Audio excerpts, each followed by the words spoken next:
Our next speaker is a one-person think tank. She was the first person in the door in the Thompson administration and the last one to leave 14 years later. She's an intellectual powerhouse. Ladies and gentlemen, Paula Wolf. Paula?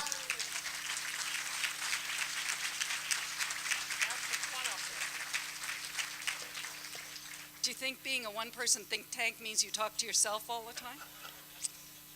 I think you got that line from my husband, which tells us where our marriage is after 38 years. I'm honored to be able to do this introduction.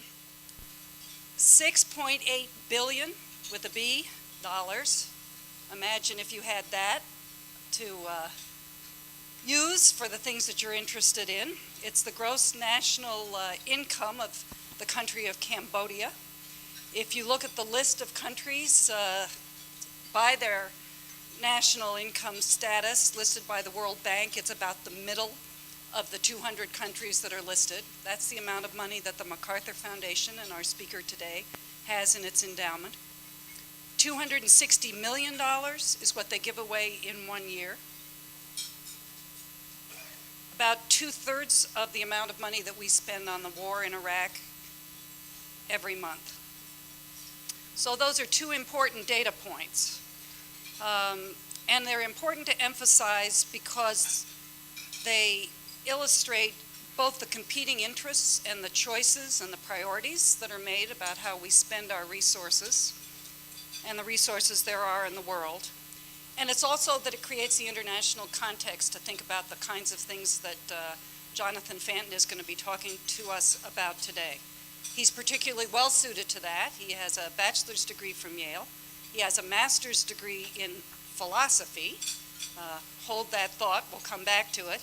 And a PhD in American history. He's taught and done a lot of work in higher education. And between 1982 and 1999, he was the president of the New School for Social Research, a very important, prestigious school in New York. What I didn't know is when he was there, they merged with the World Policy Institute and, I believe, 4 other institutions, which suggests to us that the quiet life of a president may have been a little bit like Pac-Man, too. I don't underestimate his capacity to absorb and to change. And he's been a member of Human Rights Watch for years and an important leader in that organization. He also has written a book on the Manhattan Project, the development of the atomic bomb, which gives him yet another perspective on international relations. So as you can tell, he is extremely well suited for the remarks he is going to make today. Philanthropy, for those who like word origins, means the love of philo. That's not the dough that we put on our baklava, but philo, the Greek word for love of, and anthropology, humankind. He is also a person who has a PhD, a doctor of philosophy, philo, the love of wisdom. Jonathan combines those wonderful two things, the love of and the capacity for wisdom, and also the philanthropy, which is the love of humankind. Now I'm going to take one exception, which I know is in violation of the City Club rules, and I will never be asked to introduce again, which is fine probably with all of you and okay with me too. Paul Green we worry about a little bit. But I'd like to present Jonathan with something on behalf of the people who have been toiling in the vineyards in juvenile justice. He's not going to talk about juvenile justice today, and I'm not going to do a commercial, but I would like to present him with a proclamation. I am delighted to say that I'm not going to read the whereases. There are lots of them, and they're extremely articulate and very thoughtful, but I'm going to spare you that. I am going to read just the last two. Whereas this work on juvenile justice has created a shared set of goals which are dramatically changing the actions and the outcomes for those who work in the system and the youth they serve. Whereas the people of Illinois owe the leadership of the John D. and Catherine T. MacArthur Foundation gratitude for the selfless, tireless, and effective investment, and this is real, personal and financial, which they have made in Illinois. Therefore, the governor does hereby proclaim this day Models for Change Day in the state of Illinois. We're very grateful to Jonathan and his team for all they've done for juvenile justice. Do you want me to take it down?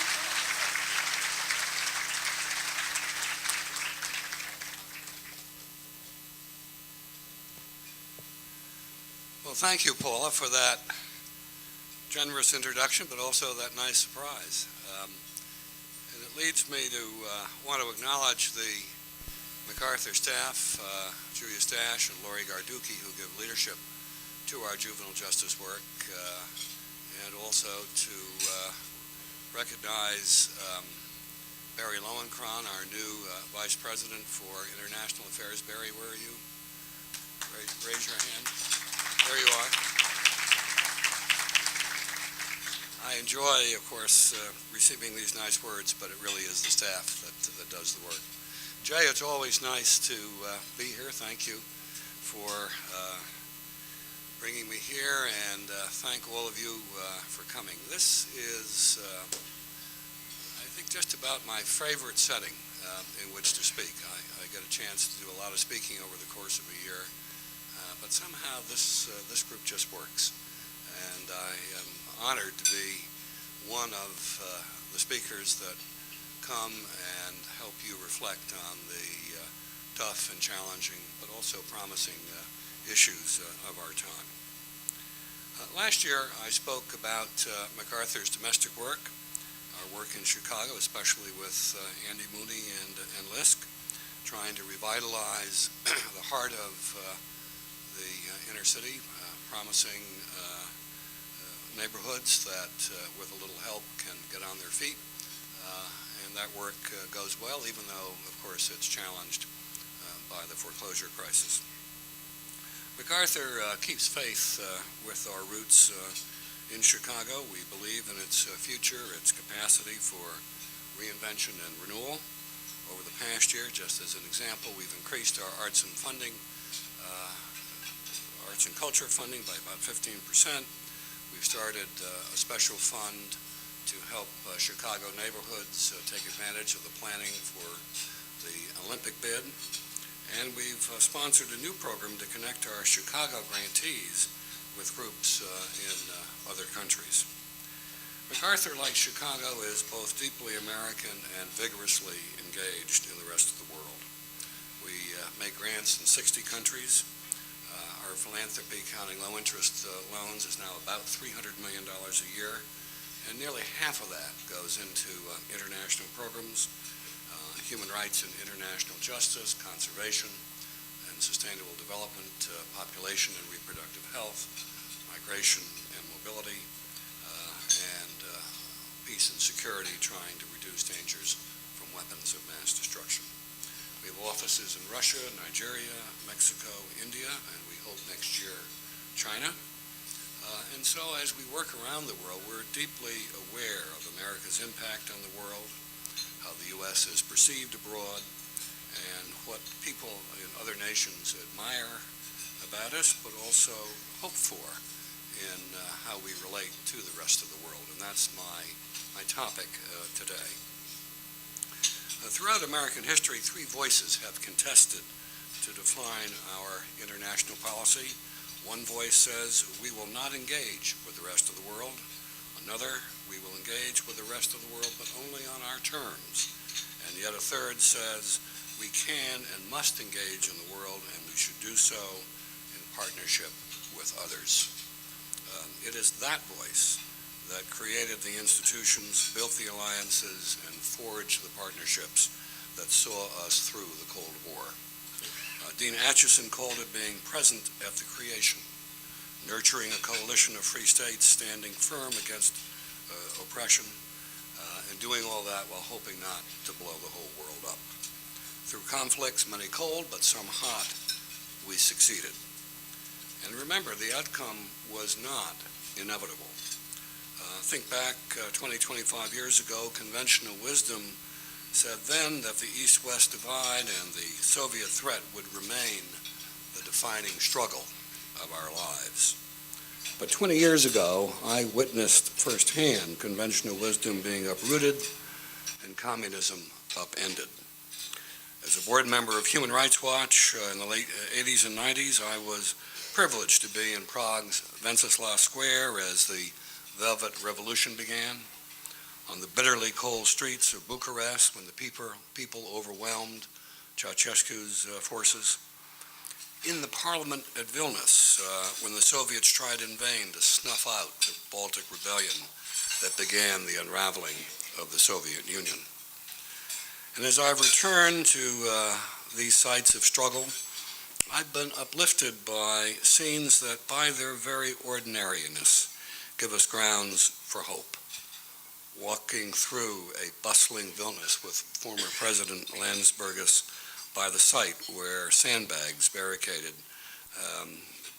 once protected him from Soviet forces. Going to a conference in Moscow of human rights groups, hundreds of them, gathering in free discussion. Walking the streets of Warsaw and Budapest that are now indistinguishable from Western capitals. These are the fruits of American engagement. But we might ask ourselves, what lessons did we learn from the Cold War? How well have we learned those lessons? Well, we've learned to be true to our convictions, have faith in the rule of law and international treaties, nurture partnerships and institutions that broaden the coalition for a more just and peaceful world. And yet, those lessons learned for many years after the Cold War, school was out. We had one dramatic moment, the Gulf War in '91, but overall we believe that major conflicts were behind us, that they've been replaced by a global pursuit of wealth. So for over a decade, we didn't even bother to name this new period. We just called it the post-Cold War era. And we had no name for our policy, so we called it globalization, forgetting that globalization is a condition, not a policy. Our holiday from history overlooked a great deal. The emergence of new states, the economic rise of Asian nations, campaigns of violence, including genocide, the continuing struggle against poverty, disease, and deprivation in the developing world.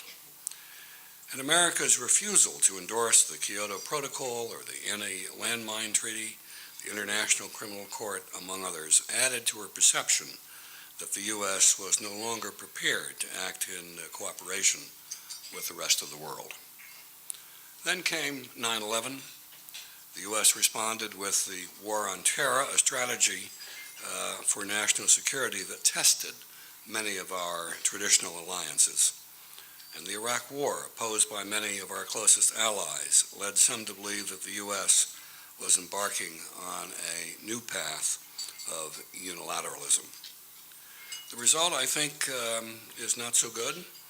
Less influence with other states and a dramatic decline in America's global standing.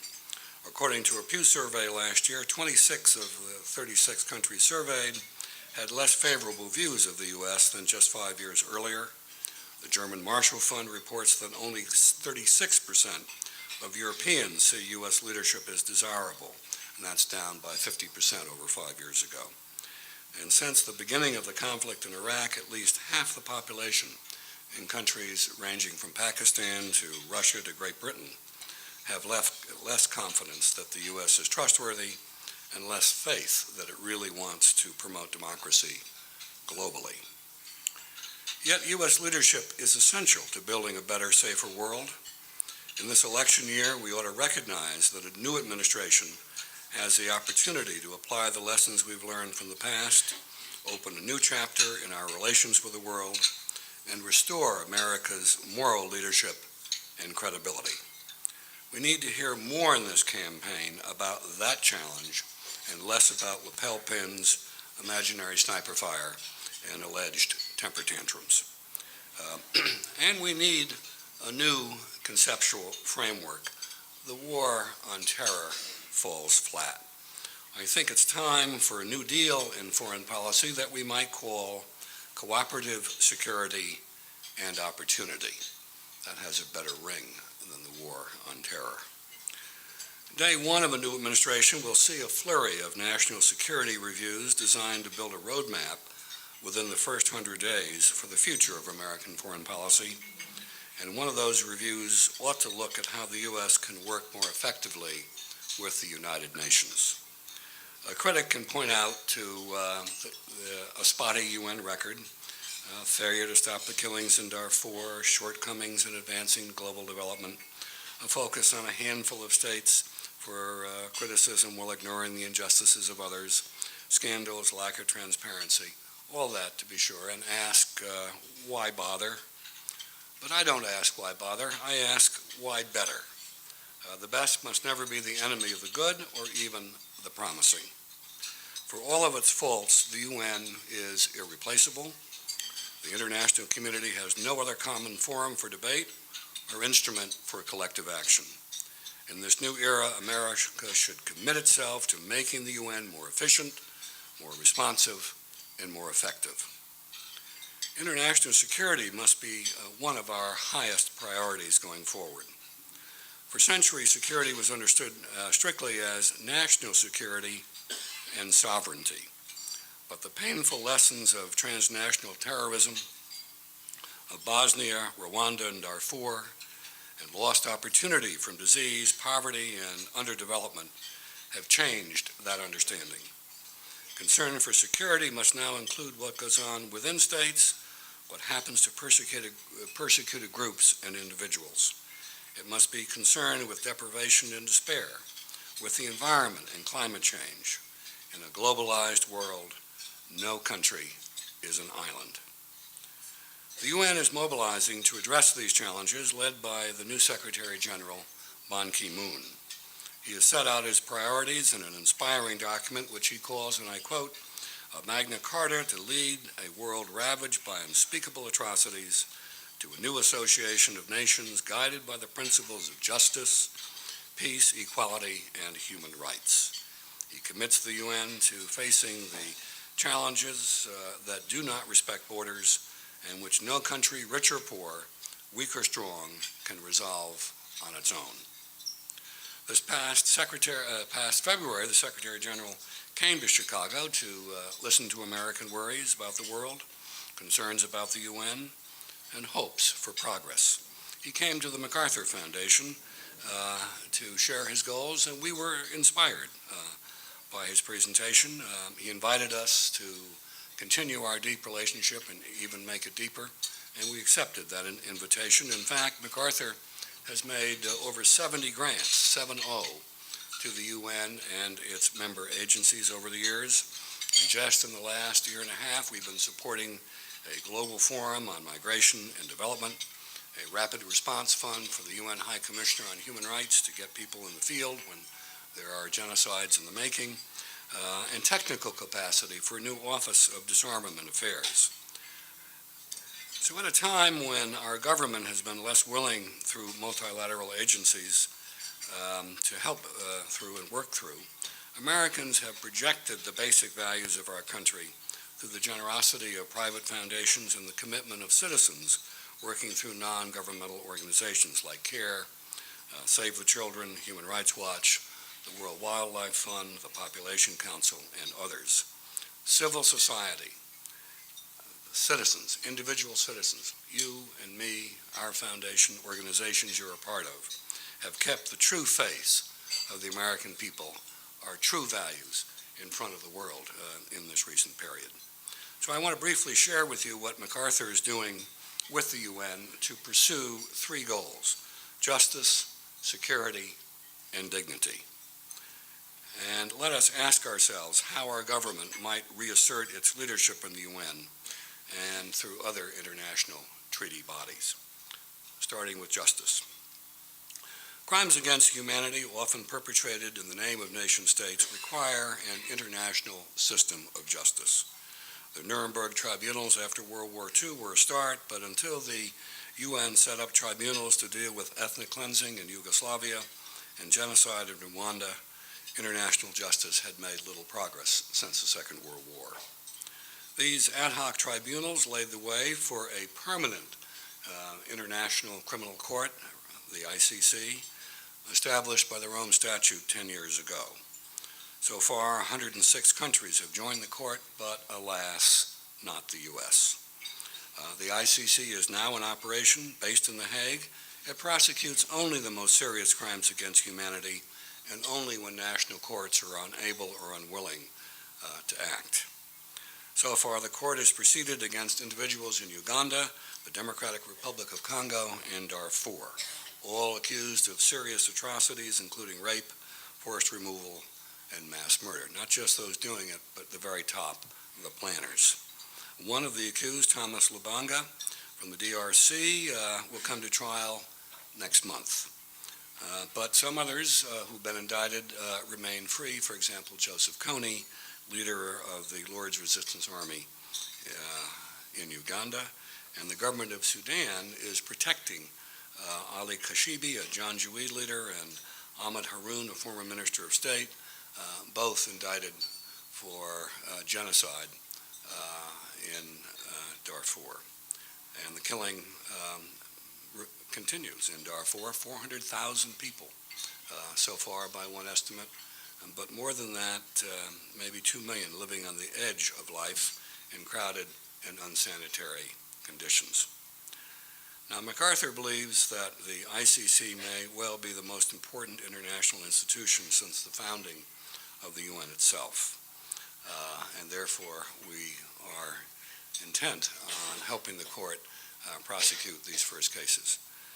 We brought NGO representatives from the Global South to help draft the Rome Treaty. We supported a coalition worldwide of NGOs all over the world that prodded their governments to join the court so that it went into force in 2002.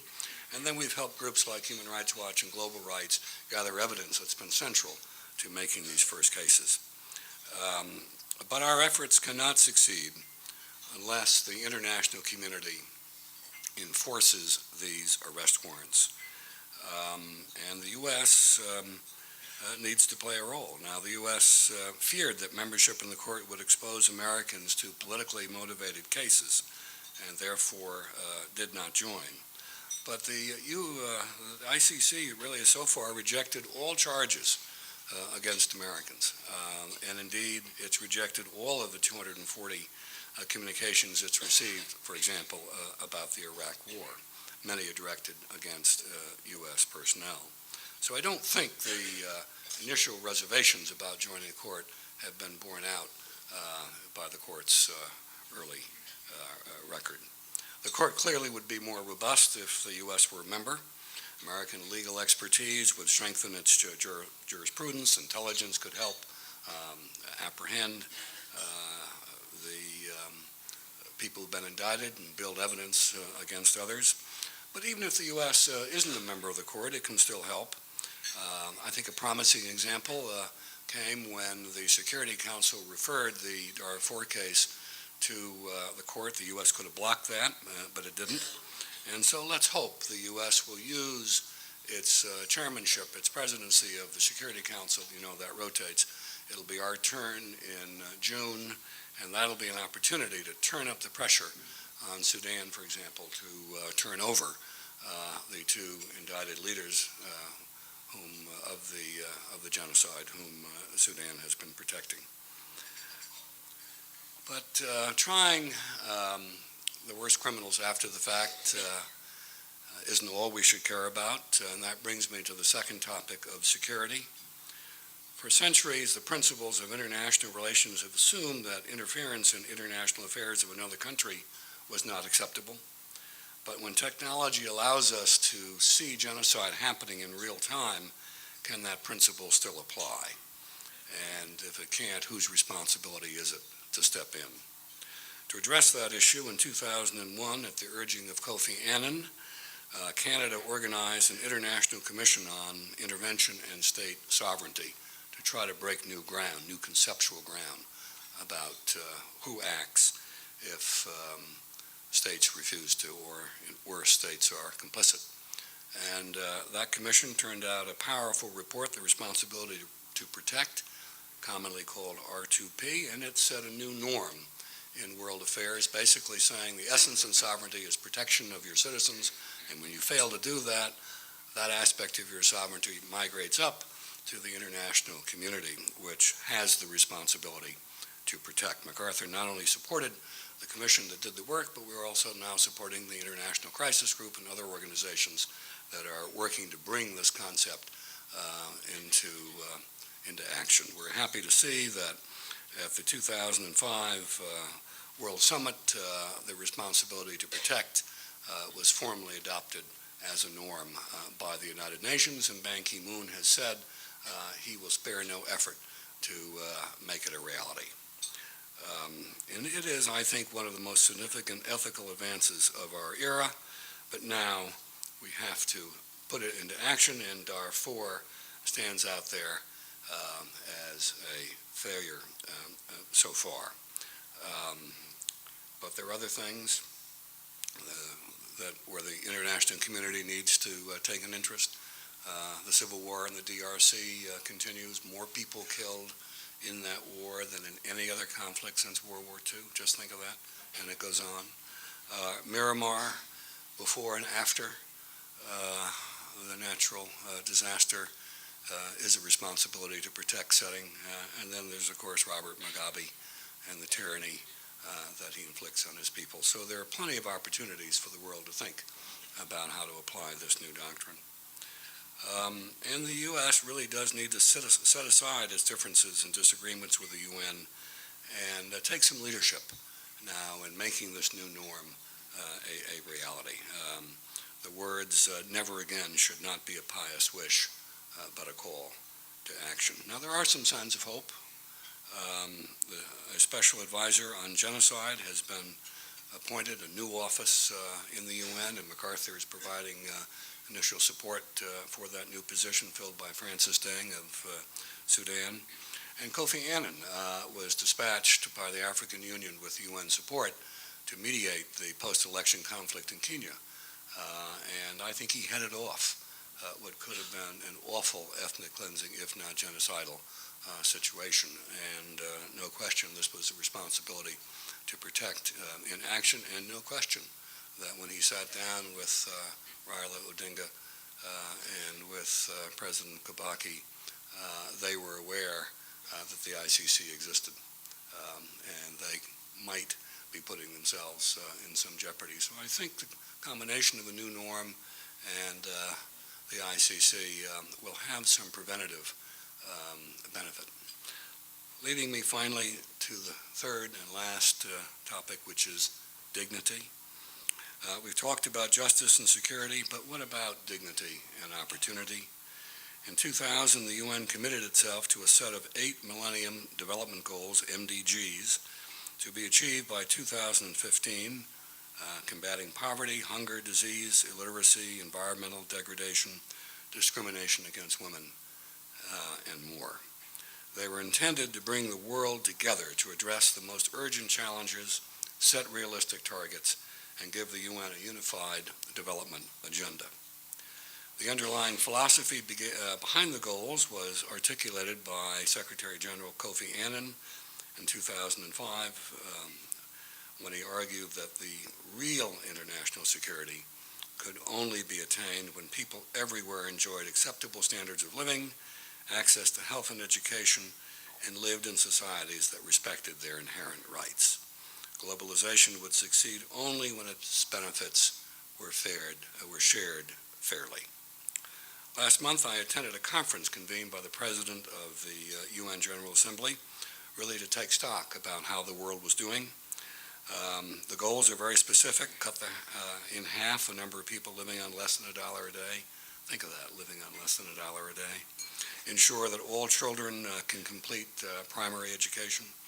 Reduce by 2/3 the under 5 mortality rate for children. The title of the conference was Recognizing the Achievements, Addressing the Challenges, and Getting Back on Track to Achieve the Goals. That title acknowledges that the world is falling behind, and we face a very real danger of falling short. And if we do, I think a wave of despair and cynicism will pass across the developed world, and trust in future promises will be in short supply. Now, governments clearly made the commitment.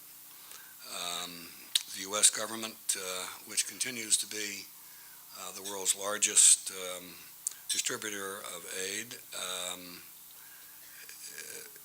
is good in the absolute dollars, but not so good by the percentage of GDP. When the MDGs were set, the nations of the world promised that 0.7% of GNP would be set to achieving those goals. And the U.S. is doing around 2% now. And I think it's really important that despite our good work in the campaign against HIV/AIDS, malaria, and other diseases we've been attacking in the developed world, we really need to step up our foreign aid. I'd say at least doubling it, if not more. But private philanthropy also can help. This is not only about government action. MacArthur has work in maternal mortality reduction, which is goal number 5, to reduce maternal mortalities by 75%. More than 500,000 women die every year from pregnancy complications. And since we gathered here at 11:30, there have been 100 women, just about 100 women have died somewhere in the world. It doesn't have to be. MacArthur's working in 2 countries, India and Nigeria, that account for a third of the deaths, and a third of those deaths come from postpartum hemorrhage. We have developed a package of interventions that in clinical trials can show a dramatic reduction in death from postpartum hemorrhage. It's a simple drug given when a woman's at risk that can cut hemorrhage by 50%, and an anti-shock garments like a wetsuit that has Velcro fasteners and goes around the bottom, lower extremities, forces blood up, and can stabilize a woman for up to 48 hours. These 2 interventions, if widely applied, we think could cut maternal mortality from that cause by about 75%. So, to conclude, MacArthur is hoping for a new day in America's relations with the world, a spirit of partnership, a willingness to engage, an openness to dialogue, a determination to regain its leadership in setting norms that call forth humankind's best values. That's the challenge our new president will face, but I believe the American people really are willing to respond. And I think we often sell the American people short, and as a Chicago Council survey has reminded us, our leaders think less well of our international intentions as a people than we do. A June poll by the Chicago Council found that 69%, 70% call it, of Americans thought the U.S. should be more active in world affairs. Nearly 80% said they should work, the U.S. government should work to strengthen the UN, nearly 80%. And 71% favored joining the International Criminal Court. So I think it's time to listen to the wisdom of the American people, reclaim our leadership through the UN in that spirit, and in the words of Franklin Roosevelt, this generation has a rendezvous with destiny, and that destiny is to confront challenges and seize opportunities in a new way, more cooperative, more respectful, and more effective. And that's where I hope this country is heading. I thank you, and I look forward to your questions.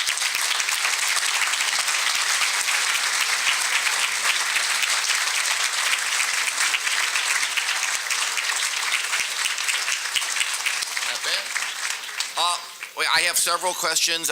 David is circulating, and give him your question. We're going to go through these very fast. Some of you put your names down, some of you did not, and I will abide by your wishes.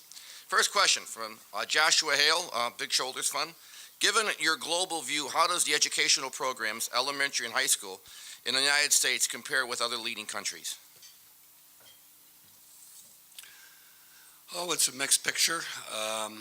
We obviously are better than most, but we're not as good as some of our European and rising Asian counterparts, especially in math and science, which we need to strengthen.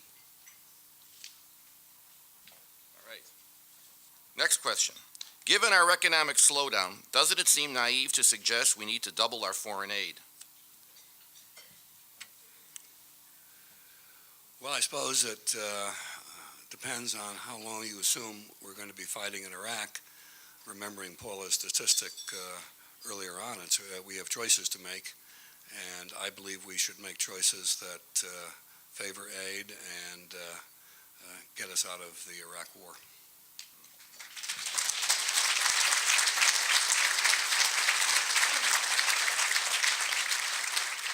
This question affects many people in this room. Can you tell us a little bit about the Genius Award and how the awardees are selected?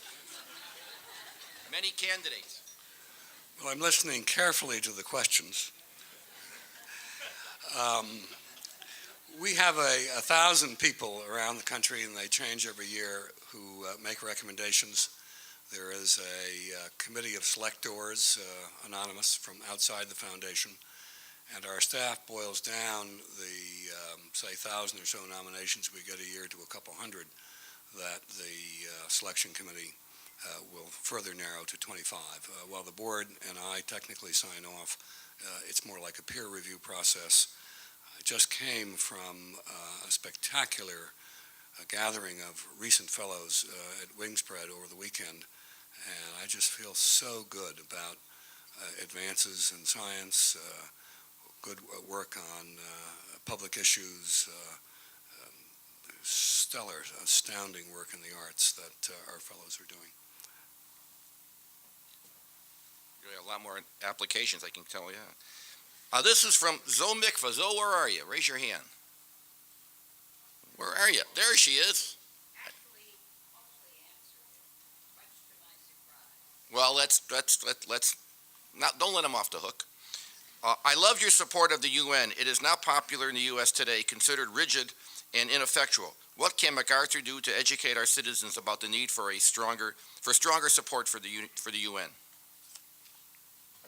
Well, I did get to that in the later part of my speech, and I do think there is more latent support for the UN than we imagine. And when we have a leader who says, as one candidate has said, and I'm quoting him, I think, or paraphrasing, that he plans to go to the UN and say to the world, America's back, that'd be a good start. And I think leadership does matter, but also organizations like the UN Association and the Model UN classes that it runs in Chicago and other cities across the country is a very good way to help young people learn about the UN and what it can do. Now we're getting a little tougher. Hasn't all U.S. foreign policy really been an opaque cover for economic interests? Well, Given the City Club now, don't expect any softballs. No, but let me read the question. Hasn't every last bit of U.S. policy really been economically motivated? I think the answer to that is no. There are plenty of things we do that we do for good reason. Our foreign aid, work we did to step in and end the killing in Yugoslavia, the support that we have given to the tribunals in Rwanda and Yugoslavia and the special court in Sierra Leone. This country has a noble record of doing the right thing and pursuing important goals and values that are not purely self-interested. That isn't to deny that any country's foreign policy takes account of its political and economic interests. Of course we do, but to say everything we do is in self-interest, I think is just wrong. Just do the first half of this question. When you speak of the rule of law, do you have a definition? Well, we talk about the rule of law or a society of laws, and I think it means a country that has a constitution, a country that has a independent and quality judiciary, prepared to enforce the Constitution, a country that has a police force that has the support of the people and is not abusive and builds trust in order. I think those are all elements of the rule of law, as well as abiding by international covenants and treaties which a nation has freely agreed to. A lot of our human rights and justice work is not about lecturing to countries around the world about Western values. It's about reminding countries that they have signed up to a covenant against discrimination or for gender justice, and reminding countries that those are not just empty promises and signatures, that when you sign up for an international treaty, you really have to respect it. Another short, direct question.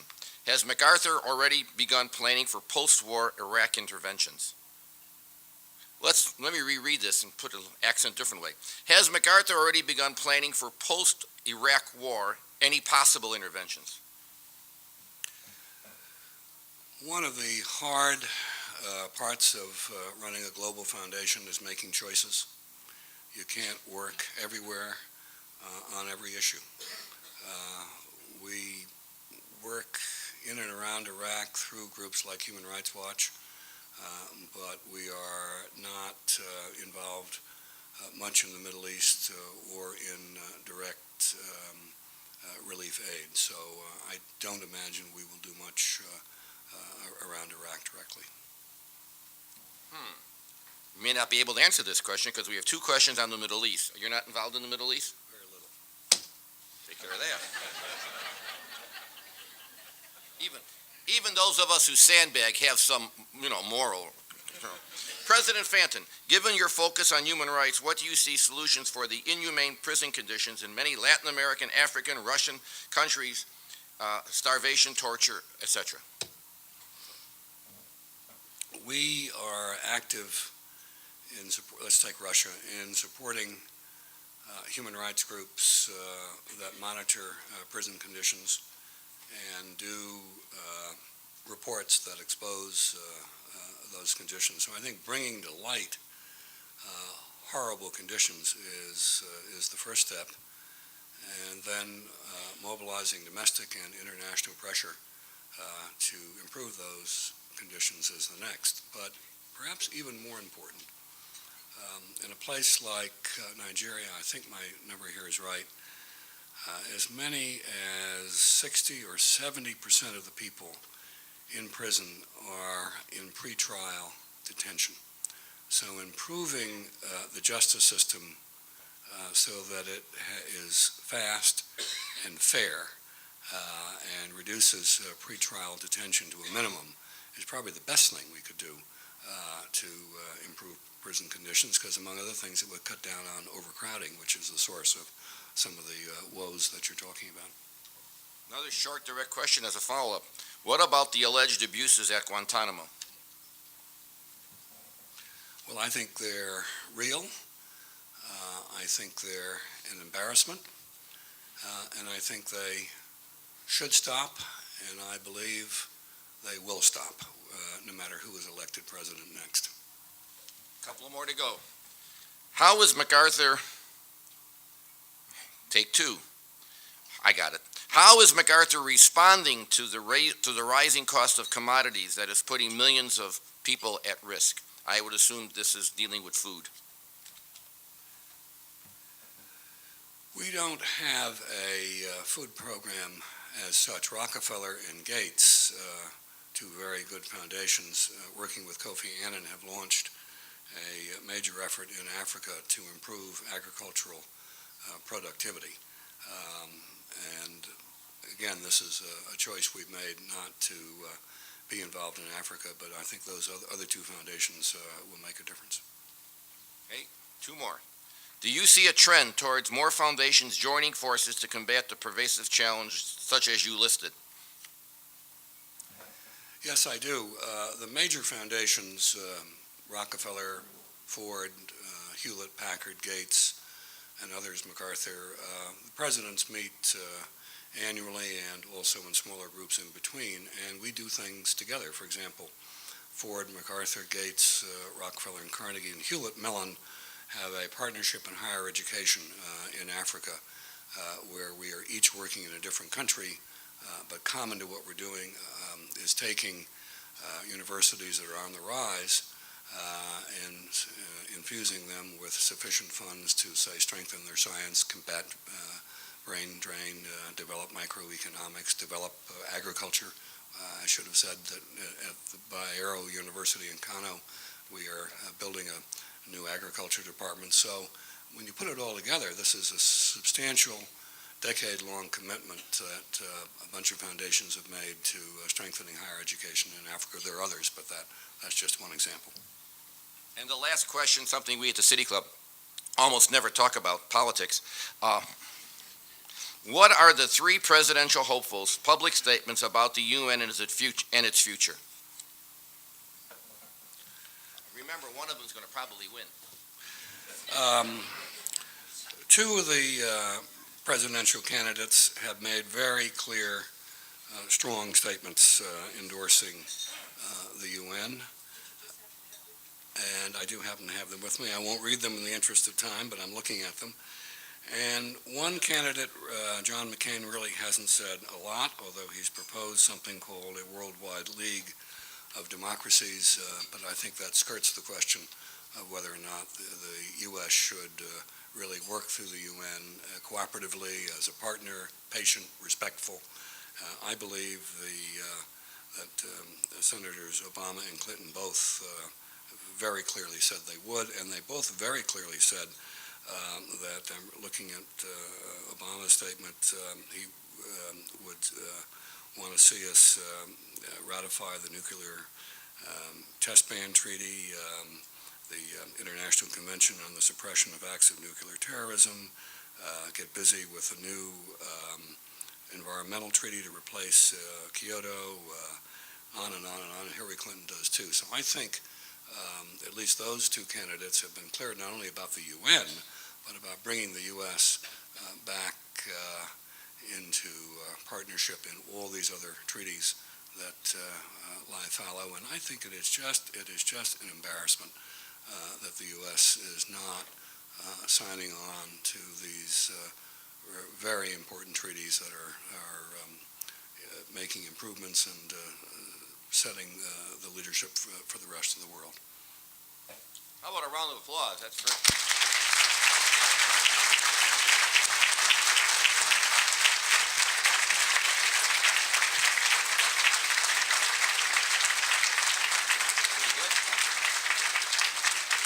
Every year, this is my favorite part of the program, giving the head of the MacArthur Foundation gifts. This is truly, even Paula Wolf understands how excited I am about this. A mug from the City Club. Watch this one. A 1-year free membership. And to add to your collection of City Club memorabilia, another history of the City Club. And we hope next year, like another MacArthur, you will return and give us another update. Thank you, sir, very much.